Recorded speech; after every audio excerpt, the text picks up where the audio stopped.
Tennessee picks up a surprise commitment over the weekend. We knew that Hurd was coming.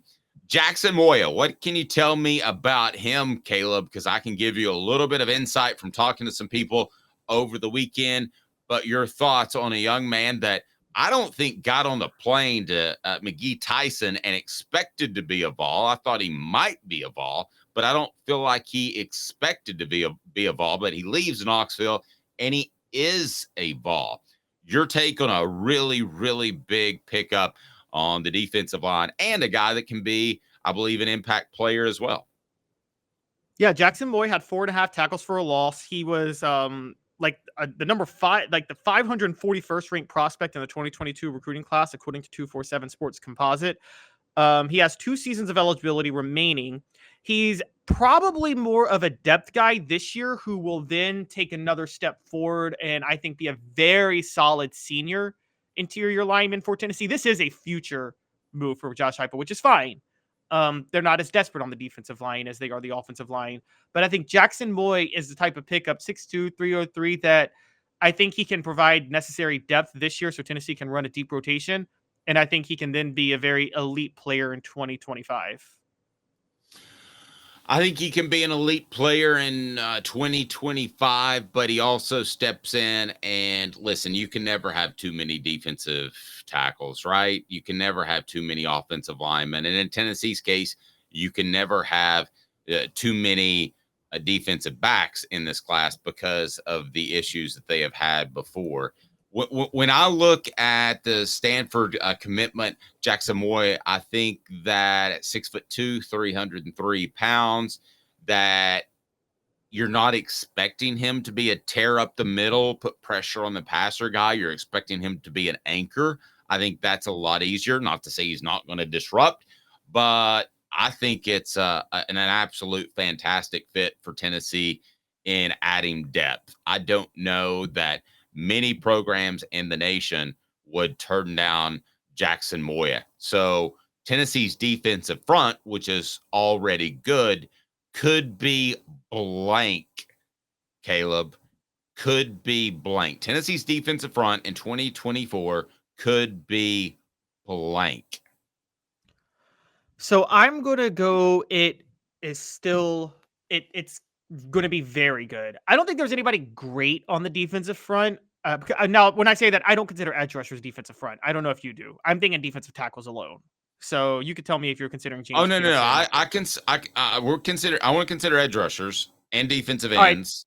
Right. That to me is all the defensive front.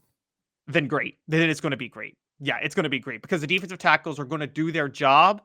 None of the defensive tackles are great, but they're very deep and they're all very solid. So the defensive tackles have a high floor, and that high floor is all you need for the edge rushers to do the job you want them to do. And I think the edge rushers are going to be absolutely dominant this year. So I'm going to say great. If I made you choose between elite and stellar, which I think stellar and great, I think we're kind of saying the same thing. But elite to me is top 3 or 4 in the nation. Stellar is top 15 to 20 in the nation. I'd say top 10 in the nation because we're not talking about the SEC. So that calls a lot of other programs out. So if I made you choose between elite, like top 5 or higher, or stellar top 10, Tennessee's defensive front? I got to go stellar because I can't sit there and say that Georgia probably doesn't have the same level of elite edge rushers, but they also have elite defensive tackles. Okay, to me, like elite is John Henderson and Albert Haynesworth lining up at defensive tackle together for a year in college. Okay, that's elite. I can't say Tennessee has that this year. Okay, but with this offense, let me play devil's advocate for a second. With this offense, and a lot of people just jumped on board, so hit that like button if you haven't subscribed yet. We appreciate that. Good morning to all the people that have jumped on board. Let's wait a second here now. Listen, Haynesworth and Henderson were something special, but Tennessee's defensive line is going to be deeper now than that group. And with Josh Heupel's offense, they're going to ask more people to play. So not just for the sake of playing devil's advocate, but I am playing devil's advocate. I think you could argue a deeper group up front might be better than a Henderson-Haynesworth combination. Crazy? No, I'm not going there. Look, Okay. That's That fair. team didn't allow a rushing touchdown all year until the SEC title game when they couldn't figure out how to stop the quarterback draw. But up to that point, they didn't allow a rushing touchdown the entire season. I mean, Okay. that's an insane stat. Fair enough. All right, I got you on that. All right, hit that like and subscribe button as Tennessee does pick up Jaxson Moi. So, you did you say earlier you don't expect him to be a huge impact player this year? I think I expect him to be a solid, reliable player, do exactly what he did at Stanford. But I don't see, like, I see him doing slightly less than Amari Thomas and maybe Omar Norman-Lott. Like, those are the two guys that are taking over the middle. Amari Thomas and Omar Norman-Lott. It's their line. And then I think behind them, Jaxson Moi is one of those that will be in the rotation, which is good for them.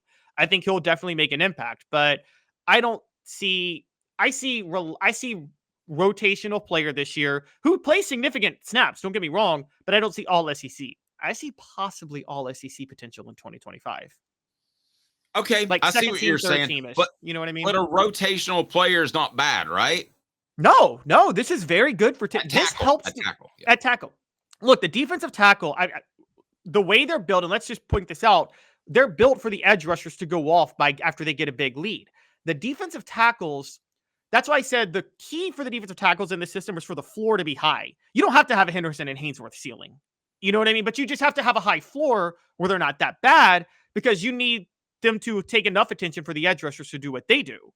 And that part of the floor, what you talked about with the depth is part of the floor. They've got enough depth now where a guy like Jaxson Moi keeps that floor pretty high to where you have to account for the defensive tackles, which is going to allow the edge rushers to do what you want the edge rushers to do.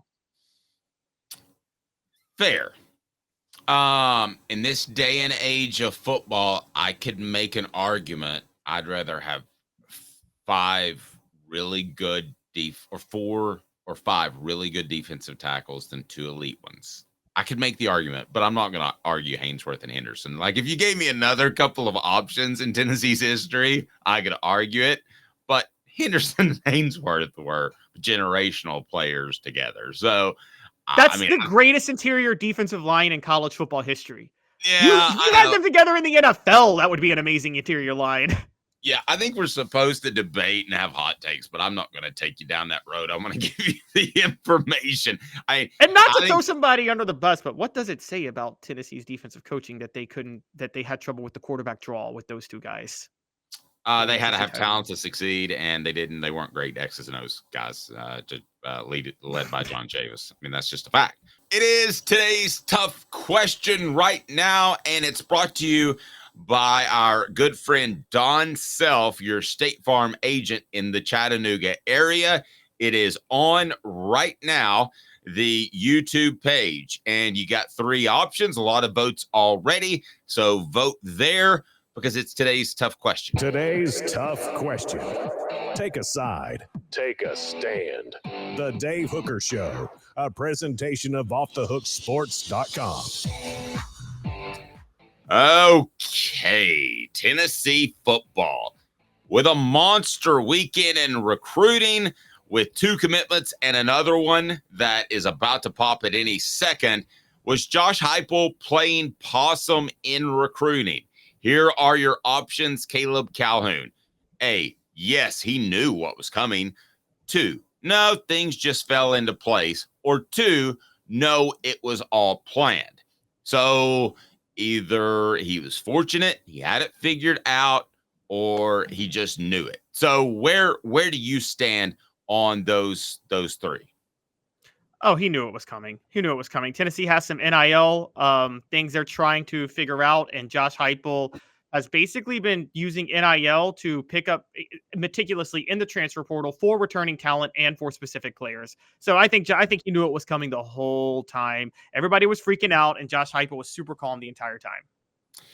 I don't think I think he knew Hurd was coming. I think he knew he'd get McIntyre, but let's be honest, that's not an immediate impact player. I think Moi was probably a little bit, well, I know for a fact from talking to people, that was a little bit surprising that would pop that quick. I mean, Moi told some reporters, hey, I'm going to make this announcement on social media to give you a little bit of insight. Guys don't usually do that have things figured out. So I think that was a surprise. I'm I know I'm supposed to take a side. I'm going to say things fell into place because of Moi.